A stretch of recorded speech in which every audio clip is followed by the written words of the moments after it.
کیا گیا ہے پنجاب اسمبلی میں، چائلڈ ریسٹرین میرج ایکٹ 2026، یہ ایک بڑی تاریخی اور اہم پیش رفت ہے جس میں ایک سماجی برائی کو اور سماجی مسئلے کو قانونی جرم بنایا گیا ہے اور باقاعدہ جرم بنایا گیا ہے۔ اس سے پہلے بھی اگر آپ دیکھیں تو 1929 میں نوآبادیاتی دور میں ایک قانون تھا چائلڈ ریسٹرین میرج ایکٹ، اس میں چونکہ سزائیں نہیں تھی، اتنا سخت قانون نہیں تھا، اس میں 1 ماہ کی سزا تھی اور 1000 جرمانہ تھا، اور اس میں جو یہ قدغن لگائی گئی تھی ایج کی وہ اس میں 16 سال تھی، لیکن اس ایکٹ کو رپیل کر کے اب یہ نیا ایکٹ پاس کیا گیا ہے۔ اس سے پہلے بھی یہ سندھ میں 2013 میں یہ ایکٹ پاس ہوا جس میں جو عمر ہے وہ 18 سال متعین کی گئی، لیکن بلوچستان اور KPK میں ابھی بھی وہی پرانا قانون چل رہا ہے جس میں جو بچے کی عمر ہے وہ شادی کی عمر جس کو آپ 16 سال ہی رکھا گیا ہے۔ چونکہ ہم CRC کے کنونشن، جو عالمی کنونشن ہے CRC، اس کے سگنیٹری بھی ہیں، اور وہاں بھی جو بچے کی عمر کا تعین ہے وہ 18 سال سے کم ہے، 18 سال تک جو جس بچے کی ایج ہوگی اس کو نابالغ بچہ سمجھا جائے گا۔ تو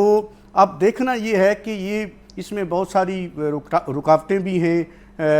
جو ہمارے جو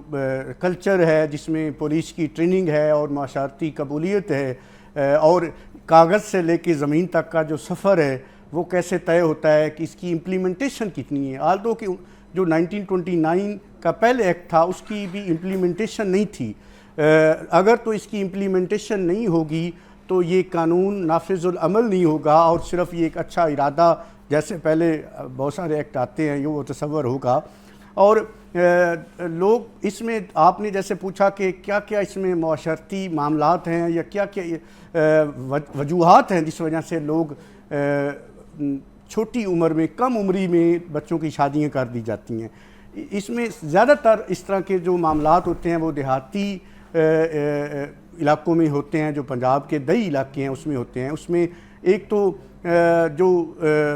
ریلیشن شپ ہے وہ بڑا میٹر کرتا ہے، لوگ رشتہ داروں میں اپنی شادیاں کرتے ہیں، اور ایسے بچی جب ایون پیدا ہوتی ہے، یہ سب سے بڑی کامن ہمارے دیہی علاقوں میں یہ سماجی مسئلہ ہے کہ جب بھی کوئی بچہ پیدا ہوتے ہیں تو ان کے نام رکھ دیے جاتے ہیں کہ فلاں کی فلاں کے ساتھ شادی۔ بالکل ایسے ہی۔ اچھا حرل صاحب یہ بتائیں کہ کیا پنجاب پہلا صوبہ ہے جس میں یہ پاس کیا گیا ہے؟ کیونکہ پہلے تو if I am not wrong لڑکی کی عمر 16 سال تھی اور لڑکے کی عمر 18 سال تھی، اور دوسرا آپ کیونکہ ہوتے ہیں، آپ کو بہت سارے کیسز پتہ ہوں گے، بہت ڈفرینٹ کیسز اسی سے ریلیٹڈ آپ کے پاس آتے بھی ہوں گے، تو ہم نے ایک کیس دیکھا تھا دعا زہرا کا بھی،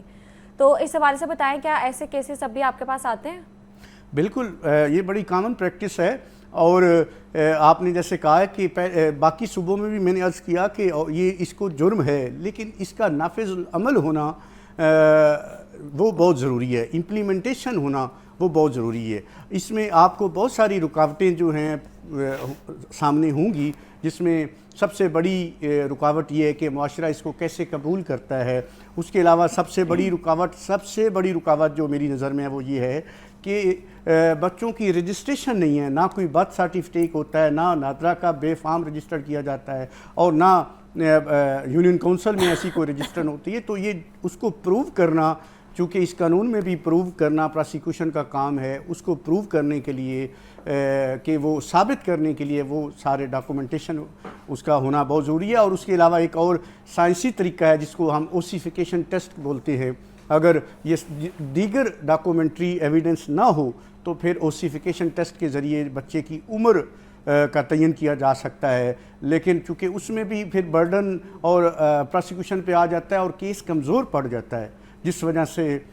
بہت ساری رکاوٹیں ہیں۔ حالانکہ کہ اس قانون کو بڑا سخت بنایا گیا ہے، اس میں سزائیں بہت سخت کی گئی ہیں۔ اچھا حرل صاحب سزاؤں کے حوالے سے بتائیں، اور اس میں جو ہے ضمانت وہ بالکل نہیں ہوگی، اور دوسرا اگر پیرنٹس راضی ہوں، بچے خود راضی ہوں، ویسے اتنے چھوٹے بچوں کو تو نہیں پتہ ہوتا کہ ان کو کیا چاہیے کیا نہیں، کیونکہ جو ووٹ کی عمر ہے اور ID کارڈ کی عمر ہے ہم سب کو پتہ ہے کہ وہ 18 ایئرز ہے، تو آئی ڈونٹ تھنک سو کہ وہ مینٹلی فزیکلی ریڈی ہوتے ہیں اس چیز کے لیے، وہ اس چیز کو ایکسیپٹ کر سکے۔ ایک تو یہ بتائیں اس حوالے سے آپ کا اوپینین کیا ہے، اور اگر دونوں پارٹیز راضی ہو اور وہ ان کو الاؤ ہے کہ وہ کورٹ سے اجازت لے کے شادی کروا لیں؟ دیکھیں اس قانون میں سب سے اہم بات یہی واضح کی گئی ہے کہ علمی یا لا علمی میں مرضی یا بغیر مرضی کے اگر کوئی بھی شادی ہوتی ہے، چاہے وہ سرپرست ہے شادی کرنے والا، چاہے وہ شادی کرنے والا شوہر ہے، چاہے وہ نکاح خواں ہیں، سب کو ذمہ دار کیا گیا ہے، بنایا گیا ہے اور ان کو سزا کا حقدار قرار دیا گیا اس قانون میں۔ اس میں اگر جو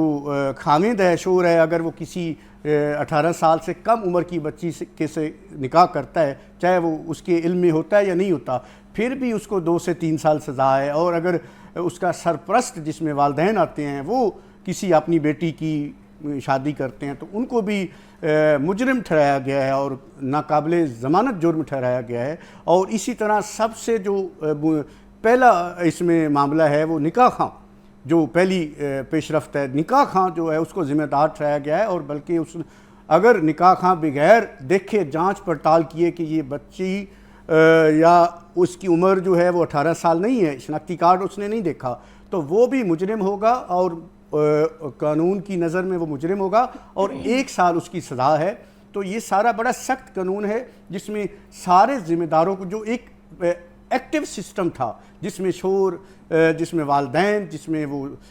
نکاح خواں، یہ پورا ایکٹیو سسٹم کو ایکسپوز کیا گیا ہے اور اس کو ذمہ دار ٹھہرایا گیا ہے تاکہ جتنی روک تھام ہو سکے ایسے، چونکہ آپ کو پتہ امپلیمنٹیشن کا پھر بھی مسئلہ آئے گا کیونکہ روک تھام کرنا مناسب نہیں ہے، اس میں روک تھام جو ہے اس کی ممکن نہیں ہے اتنی زیادہ، جس میں پولیس کی تربیت نہیں ہوتی، اویئرنیس نہیں ہوتی اور بہت سارے ایشوز ہیں جو اس میں ہوتے ہیں۔ اور کافی بیکلیش مجھے لگتا ہے جو مخصوص مذہبی طبقہ ہے اس سے بھی آئے گا اور آ رہا ہے۔ بالکل، آپ نے بڑا اچھا سوال کیا۔ دیکھیں اس سے پہلے جو 1929 کا ایکٹ ہے اس میں جو 16 سال کی عمر کا تعین ہے اس کو آپ کی وفاقی شرعی عدالت نے اس کو کالعدم قرار دیا ہوا ہے، اور یہ جو قانون ہے یہ بھی وہاں پہ جائے گا وفاقی شرعی عدالت میں، اور جس میں بہت سارے آپ کا بلکہ جو پریمبل ہے کانسٹیٹیوشن کا اس میں لکھا ہوا ہے کہ کوئی بھی قانون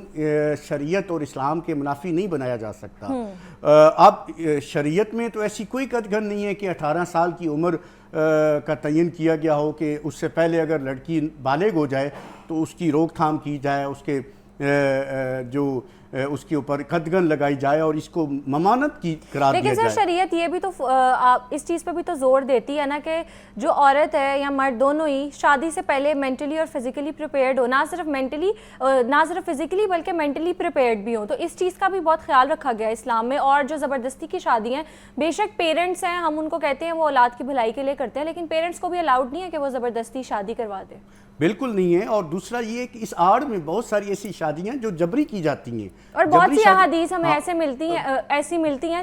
جس میں جو شادی ہے یا نکاح اس کو کینسل کر دیا جسٹ بیکاز پارٹیز راضی نہیں تھیں۔ بالکل، اور اسلام میں اس بات کی قطعاً اجازت نہیں دی کہ آپ والدین جو ہے ان کو اختیار دیا گیا ہو کہ آپ بچوں کی شادیاں اپنی مرضی سے کریں۔ یہ اختیار اسلام نے اور شریعت نے ان بچوں کو دیا ہوا ہے جنہوں نے شادیاں کرنی ہیں، اور اس کے دیکھیں ڈیولپمنٹ ہوتی رہتی ہے، اس لیے اسلام بہت فلیکسیبل ہمارا ریلیجن ہے، اس میں کافی ساری ڈیولپمنٹ ہوئی ہے۔ اب تو اتنے سوشل ایشوز آ گئے ہیں، پہلے چونکہ حالات ایسے ہوتے تھے جس میں جو فائنینشیل برڈن ہے وہ صرف خامد کا ہوتا تھا، اب دونوں اگر میاں بیوی کام نہیں کرتے تو معاملات جس طرح صورتحال ہو گئی ہے، جو ہمارا لائف سٹائل ہے اس کے مطابق جو فیمیل ہے، جو بیوی ہے، جو وائف ہے، اس کو بھی انڈیپینڈنٹ ہونا پڑتا ہے، اور اس کی ایجوکیشن بہت ضروری ہے اور اس کی اویئرنیس، تاکہ اس کو پتہ ہو کہ میں 18 سال کی ہو گئی ہوں، اس کے بعد میں نے کوئی جاب کرنی ہے، میری اسٹڈی کا مسئلہ ہے۔ آپ مجھے دیکھ لیں کہ ہمارے کتنی ایسی شادیاں ہو گئی ہیں جو لا میکرز ہیں وہ سارے اپنی بچیوں کی تو شادیاں کرتے ہیں جب ان کی بچیاں پڑھ لکھ جاتی ہیں، کوئی جاب ہو جاتی ہے، اور زیادہ تر یہ رجحان جو پایا جاتا ہے وہ دیہاتوں میں پایا جاتا ہے، جو لوگ پڑھے لکھے نہیں ہوتے اور